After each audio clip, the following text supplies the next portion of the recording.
Keluaran pasal 33, Musa meminta penyertaan Tuhan. Ayat yang pertama, firman Tuhan berkata begini, berfirmanlah Tuhan kepada Musa. Keluaran 33 ayat yang pertama. Berfirmanlah Tuhan kepada Musa, pergilah, berjalanlah dari sini engkau dan bangsa itu yang telah kau pimpin keluar dari tanah Mesir, ke negeri yang telah kujanjikan dengan sumpah kepada Abraham, Ishak dan Yakub. Demikian kepada keturunanmu lah akan kuberikan negeri itu. Ayat yang kedua, Tuhan berkata begini saudara, aku akan mengutus seorang malaikat berjalan di depanmu dan akan menghalau orang Kanaan, orang Amori, orang Het, orang Feris, orang Hewi dan orang Yebus. Ayat 3, yakni ke suatu negeri yang berlimpah-limpah susu dan madu, sebab aku tidak akan berjalan di tengah-tengahmu, karena engkau ini bangsa yang tegar tengkuk, supaya aku jangan membinasakan engkau di jalan. Ketika bangsa itu mendengar ancaman yang mengerikan ini, berkabunglah mereka, dan seorang pun tidak ada yang memakai perhiasan. Berfirmanlah Tuhan kepada Musa, katakanlah kepada orang Israel, kamu ini bangsa yang tegar tengkuk. Jika aku berjalan di tengah-tengahmu sesaat pun, tentulah aku akan membinasakan kamu. Oleh sebab itu, tinggalkanlah perhiasanmu, maka aku akan melihat apa yang akan kulakukan kepadamu. Demikianlah orang Israel tidak memakai perhiasan lagi sejak dari gunung Horeb. Sesudah itu Musa mengambil kemah dan membentangkannya di luar perkemahan, jauh dari perkemahan, dan menamainya kemah pertemuan. Setiap orang yang mencari Tuhan, keluarlah ia pergi ke kemah pertemuan, dan keluarlah ia pergi. Dan apabila Musa keluar pergi ke kemah itu, bangunlah seluruh bangsa itu dan berdiri, mereka masing-masing di pintu kemahnya, dan mereka mengikuti Musa. Ya, dengan matanya apabila ia masuk ke dalam kemah, apabila Musa masuk ke dalam kemah itu, turunlah tiang awan dan berhenti di pintu kemah, dan berbicaralah Tuhan dengan Musa di sana. Setelah seluruh bangsa itu melihat bahwa tiang awan berhenti di pintu kemah, maka mereka bangun dan sujud menyembah masing-masing di pintu kemahnya. Dan Tuhan berbicara kepada Musa berhadapan muka, seperti seorang berbicara kepada temannya. Kemudian kembalilah ia ke perkemahan, tetapi abdinya Yosua bin Nun, seorang yang masih muda, tidaklah meninggalkan kemah itu. Lalu berkatalah Musa kepada Tuhan, memang engkau berfirman kepadaku, suruhlah bangsa ini berangkat, tetapi engkau tidak memberitahukan kepadaku siapa yang akan kau utus bersama-sama dengan aku. Namun demikian engkau berfirman, aku mengenal namamu, dan juga engkau mendapat kasih karunia di hadapanku. Maka sekarang jika aku kiranya mendapat kasih karunia di hadapanmu, beritahukanlah kiranya jalanmu kepadaku, sehingga aku mengenal engkau, supaya aku tetap mendapat kasih karunia di hadapanmu. Ingatlah bahwa bangsa ini umatmu. Lalu ia berfirman, aku sendiri hendak membimbing engkau dan memberikan ketentraman kepadamu. Berkatalah Musa kepadanya, jika engkau sendiri tidak membimbing kami, janganlah suruh kami berangkat dari sini. Dari manakah gerangan aku mengetahui, akan ku ketahui bahwa aku telah mendapat kasih karunia di hadapanmu, yakni aku dan umatmu ini? Bukankah karena engkau berjalan bersama-sama dengan kami, sehingga kami, aku dan umatmu ini dibedakan dari segala bangsa yang ada di muka bumi. Berfirmanlah Tuhan kepada Musa, juga hal yang telah kau katakan ini akan kulakukan, karena engkau telah mendapat kasih karunia di hadapanku, dan aku mengenal engkau. Tetapi jawabnya, perhatikanlah kiranya kemuliaanmu, perlihatkanlah kiranya kemuliaanmu kepadaku. Tetapi firman-Nya, aku akan melewatkan segenap kegemilanganku dari depanmu dan menyerukan nama Tuhan di depanmu. Aku akan memberikan kasih karunia kepada siapa yang kuberi kasih karunia, dan mengasihani siapa yang kukasihani. Lagi firman-Nya, engkau tidak akan tahan memandang wajahku, sebab tidak ada seorang pun memandang aku dapat hidup. Saudara, kita tahu bersama Tuhan berkata kepada Musa, aku akan mengirim malaikat berjalan bersama-sama dengan engkau untuk pergi keluar. Tapi Musa berkata, tidak Tuhan, jika Engkau tidak beserta dengan kami, maka kami tidak akan berjalan. Kami tidak akan berjalan. Tuhan berkata, aku akan mengutus malaikat, dan cukup malaikat itu yang akan memerangi engkau. Orang Amori, orang Het, orang Kanaan, itu adalah musuh-musuh Israel yang sangat besar. Tuhan bilang, malaikatku akan berjalan di depanmu, dan dia yang akan menghalau semua persoalan-persoalan itu. Tapi Musa bilang, kalau engkau tidak beserta dengan kami tidak akan berjalan. Apa yang kau cari di dalam hidup ini, saudara? Bukankah cukup ketika Tuhan berkata ada malaikatku yang akan berjalan dengan engkau? Malaikat itu akan menyelesaikan semua persoalanmu. Engkau butuh apa? Engkau butuh uang. Engkau butuh apa? Engkau butuh kesembuhan.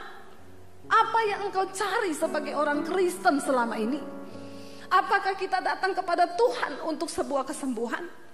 Apakah kita datang mencari Tuhan demi kebutuhan dan semua jawaban-jawaban doa yang kita minta? Apa Tuhan bilang? Kalau cuma itu yang engkau mau, aku bisa kasih mujizat itu hari ini. Kalau engkau cuma membutuhkan ada malaikat yang menjadi jaminanku untuk engkau berjalan dan semua masalahmu di hidup itu beres, maka aku akan beri itu, dan malaikat itu akan berjalan bersama-sama dengan engkau. Tapi Musa bilang, tidak Tuhan, kami tidak akan berjalan bila engkau tidak menyertai kami di sepanjang jalan kami. Saudara, jawaban doa saja tidak cukup, mujizat saja tidak cukup untuk hidup kita.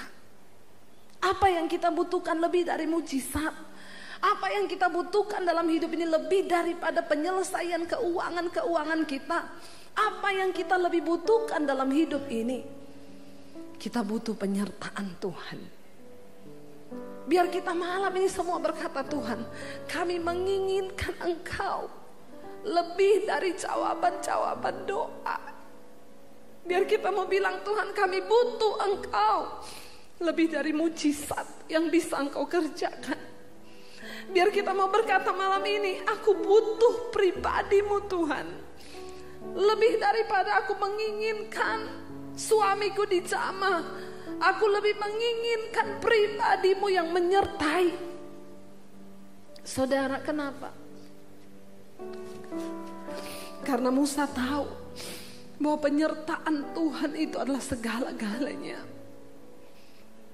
Pelayanan tanpa penyertaan Tuhan akan menjadi nol. Kehebatan apa yang bisa kita banggakan hari ini kalau tanpa penyertaan Tuhan? Kesuksesan, kekayaan, usaha, semua yang kita bangun, karir, apa yang kita bangun kalau tanpa penyertaan Tuhan, itu sangat-sangat berbahaya. Musa tahu akan hal itu. Padahal Tuhan sudah berkata, berjalan saja, malaikatku yang akan menyertai engkau.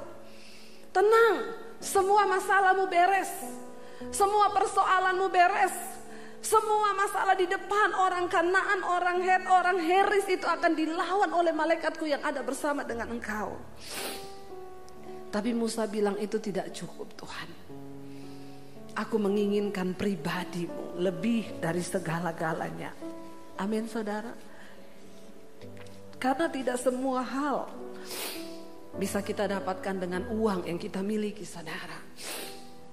Lebih dari masalah-masalah, lebih dari jawaban-jawaban doa kita, yang kita butuhkan adalah penyertaan Tuhan. Seburuk apapun tahun depan, kita sudah mendengar banyak prediksi-prediksi tentang tahun depan.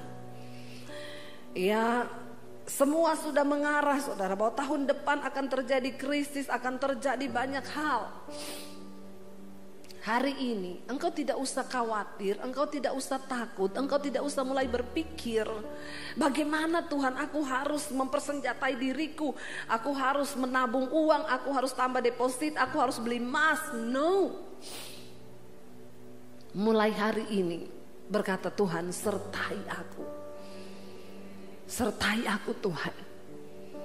Lebih baik aku tidak sukses daripada aku sukses tanpa penyertaan Tuhan. Lebih baik aku ada dalam persoalan mungkin dengan bercucuran air mata, tetapi ada Tuhan di situ. Makanya Daud bisa berkata, sekalipun aku melewati lembah kekelaman, aku tidak takut, sebab Tuhan besertaku. Bukan soal lembah apa yang sedang saudara hadapi hari ini. Lembah kekelaman itu berbicara sebuah tempat yang sangat tidak enak, menakutkan, ada kegelapan di sana. Tapi Daud bilang gak peduli. Sekalipun aku di dalam lembah gelap, asal Tuhan besertaku itu cukup. Aku tidak takut. Hari ini mari saudara, jangan kita terlalu pede berpikir bahwa kita sudah jadi Kristen, kita melayani. Mari kita bertanya, adakah penyertaan Tuhan di dalam hidup kita? Karena orang yang disertai Tuhan, dia akan terus berjalan di dalam perkenanan Tuhan. Ada banyak hal dalam hidup ini yang bisa kita lakukan saudara, tapi belum tentu itu di dalam perkenanan Tuhan. Mari kita berdoa, Tuhan kami membutuhkan perkenanan-Mu lebih dan lebih dan lebih lagi. Jangan biarkan kami berjalan Tuhan sendiri tanpa penyertaan Tuhan. Tahun depan kami tidak tahu apa yang akan terjadi, tapi cukup satu keyakinan kami, asal Tuhan berjalan bersama dengan kami, itu cukup. Kita katakan sama-sama pujian ini saudara. Bila Engkau tak besertaku, katakan, ku tak mau berjalan. Bilang kami perlu Engkau Tuhan, perlu Tuhan. Pimpin langkahku dengan kasih karunia-Mu. Pimpin langkahku setiap waktu. Kami mau berjalan bersama dengan-Mu Tuhan. Dalam Roh-Mu nyatakan Tuhan, nyatakan Tuhan kemuliaan-Mu, dan berjalanlah dengan, sekali lagi saudara saja katakan, bila Engkau tak besertaku, kami tidak dapat, kami tidak mau berjalan Tuhan. Kami perlu Tuhan, pimpin langkah kami. Ku perlu Tuhan, pimpin langkahku dengan kasih karunia-Mu. Pimpin langkahku setiap waktu. Kami mau berjalan bersama Roh-Mu Tuhan. Amin. Nyatakan Tuhan, nyatakan Tuhan kemuliaan-Mu, dan berjalanlah denganku. Biar ini semua menjadi pengakuan kita di hadapan Tuhan. Saudara, malam hari ini ada seorang jemaat Misbah Doa yang akan bersaksi. Saya tahu dari tahun lalu mereka mencoba untuk mendapatkan anak dengan cara bayi tabung. Dan gagal. Dan dia berkata, Bu, ternyata memang kehidupan itu hanya berasal dari Tuhan. Mau kita punya uang, mau kita mencoba dengan berbagai cara, kalau Tuhan sang pemberi kehidupan itu memang belum berkenan, maka tidak akan bisa. Tapi ketika Tuhan berkenan, maka kita pasti akan melihat kemuliaan Tuhan itu. Saya undang, mari ya pasangan suami istri, ya biar mereka memperkenalkan diri.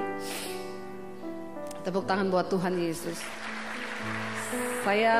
Saya dapat WA baru tadi saudara, dia berkata, Bu, saya sudah bernasar kepada Tuhan.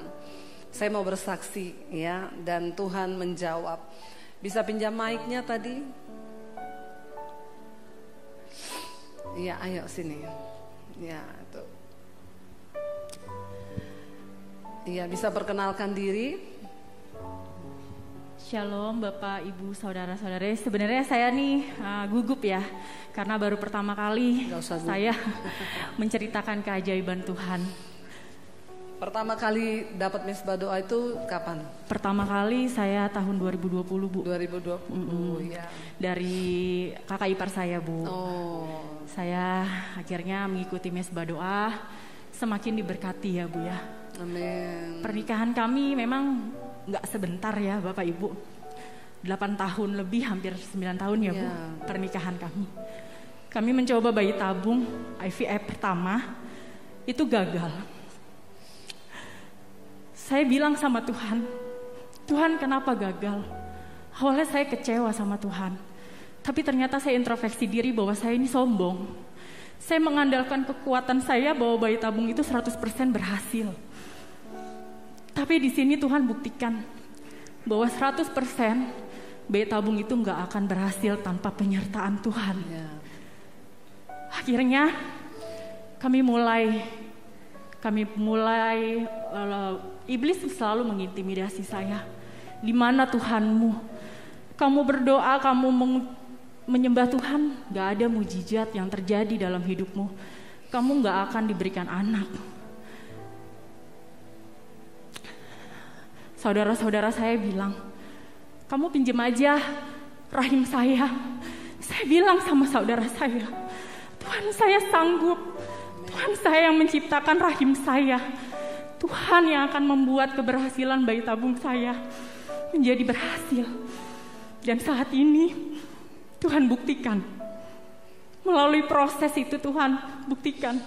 Dari tetangga saya Bapak Ibu, kalau saya mau bersaksi di sini, satu gang itu Bu Debi, semuanya itu lampu hari-hari Bu Debi.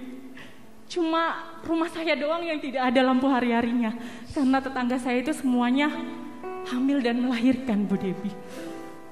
Saya merasa Tuhan, di mana Tuhan? Tapi di sini saya mau bilang sama Tuhan, apa yang Tuhan izinkan terjadi dalam hidup saya itu proses hidup. Amen. Supaya saya semakin dekat sama Tuhan. Amen. Banyak perubahan juga yang sudah Ibu alami ya. Sangat banyak perubahan ketika saya mendengarkan misbah doa kami keluarga. Suami saya yang tadinya perokok, tidak perokok lagi. Amin. Puji Tuhan. Puji Tuhan. Semua hanya untuk kemuliaan Tuhan saja. Amin. Banyak sekali yang tadinya saya suka marah-marah Bapak Ibu. Sekarang saya benar-benar diubahkan sama Tuhan. Amin. Tepuk tangan buat kita Tuhan berdua semakin diubahkan Tuhan. Saya cuma mau bilang sama teman-teman pejuang garis 2, teman-teman yang mengharapkan kehadiran Tuhan, kehadiran anak dalam rumah tangga, percayalah janji Tuhan itu nyata. Amin. Ketika kita mengandalkan Tuhan, karena dokter hebat sekalipun tidak akan pernah bisa menjamin kalian punya anak. Hanya Tuhanlah sumber kehidupan. Amin. Tetap percaya sama Tuhan, jangan pernah tinggalkan Tuhan. Amin. Karena Tuhan pemberi mujizat. Dan sekarang sedang hamil berapa? Dan sekarang sedang hamil dan dinyatakan hamil oleh dokter. Amin. Semuanya hanya untuk kemuliaan Tuhan. Amin. Bukan karena untuk kesombongan kita, tapi di sini hanya untuk kemuliaan Tuhan. Amin. Terima kasih. Tepuk tangan Tuhan buat Yesus Tuhan. berkati. Kita angkat tangan, kita berdoa buat kehamilan. Tuhan, kami berdoa. Kami tahu Engkaulah pemberi kehidupan. Tidak ada satu kuasa lain yang sanggup memberikan nyawa. Amin. Kami tahu ini semua buah dari iman mereka berdua yang sungguh-sungguh mencari Engkau, yang mau mengubah hidup mereka sesuai dengan firman Tuhan. Dan Engkau Tuhan yang tidak pernah berdusta. Kami berdoa biarlah anak ini menjadi anak yang akan membawa kemuliaan Tuhan. Amin. Dari hari ini sampai ketika dia lahir nantinya, nama Tuhan yang akan dipermuliakan. Tidak ada yang sia-sia ketika kami datang di hadapan hadirat-Mu Bapa. Terima kasih Tuhan, kami semua melepaskan berkat atas kandungan ini. Berkati Tuhan kehidupan mereka berdua sebagai suami istri, semakin hari semakin mendekatkan diri kepada Tuhan. Kami percaya orang yang mengandalkan Tuhan tidak akan pernah dipermalukan. Amin. Terima kasih Bapa di dalam nama Yesus. Haleluya. Amin, amin. Tepuk tangan buat Tuhan Yesus. Terima kasih. Iya saudara, ya saya ingat waktu itu istrinya minta dibaptis, tapi suaminya belum mau. Saya bilang berdoa, bergumul. Ya semalam sebelum kita baptis, suaminya dijamah Tuhan. Dan dia memberi diri juga untuk dibaptis. Dan akhirnya dibaptis, saya mendengarkan kesaksian mereka. Tadinya merokok, tadinya kehidupan rumah tangga yang marah-marah, ya tanpa ada kehadiran Tuhan. Kenapa kita butuh penyertaan Tuhan? Karena jika ada Tuhan dalam hidup kita, rumah tangga kita diubahkan. Hidup kita diubahkan. Dan saudara tahu mujizat terbesar dalam hidup ini bukan ketika yang mati bangkit, bukan ketika sakit sembuh, ketika hidup kita diubahkan. Dan malam ini ada tubuh dan darah Yesus saudara, karena kita hanya sebulan sekali. Jadi kita mengadakan perjamuan untuk mengingat akan penderitaan Kristus, supaya kita ingat akan salib Kristus, dia yang sudah berkorban buat kita. Kita akan mempersiapkan hati kita untuk masuk dalam perjamuan kudus. Karena perjamuan kudus itu sakral dan kudus. Kita introspeksi diri sebelum kita masuk dalam perjamuan.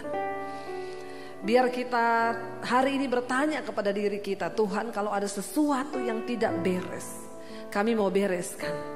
Kami mau diubahkan. Kami butuh Tuhan hadir dalam hidup kami. Kami butuh hadirat-Mu mencengkram kami. Kami tidak ingin bermain-main dengan sesuatu yang kudus dan sakral. Ini adalah darah dan tubuh-Mu yang diserahkan bagi setiap kami. Karena itu Tuhan, kuduskan setiap kami. Layakkan setiap kami untuk menerima tubuh dan darah-Mu malam hari ini.